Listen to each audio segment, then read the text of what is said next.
The Civil Rights Act of 1957 was the first civil rights legislation since the Reconstruction era in the late 1800s.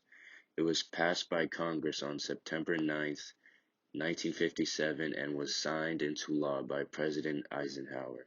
This act established Federal Commission on Civil Rights and also established a Civil Rights Division in the Justice Department to enforce civil rights laws.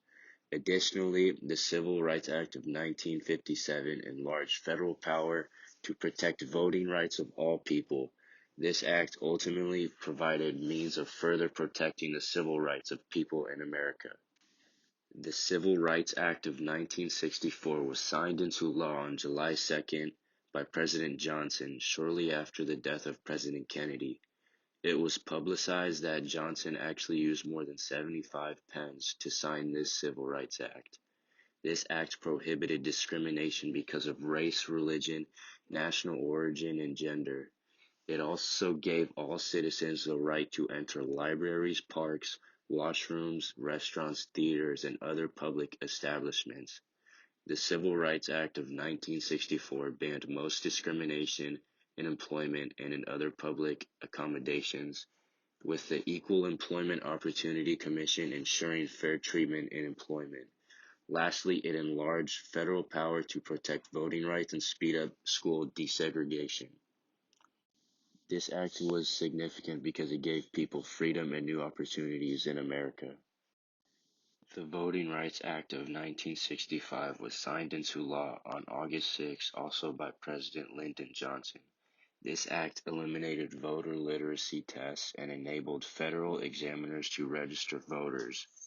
The Voting Rights Act of 1965 caused the outlaw of discriminatory voting practices in the South.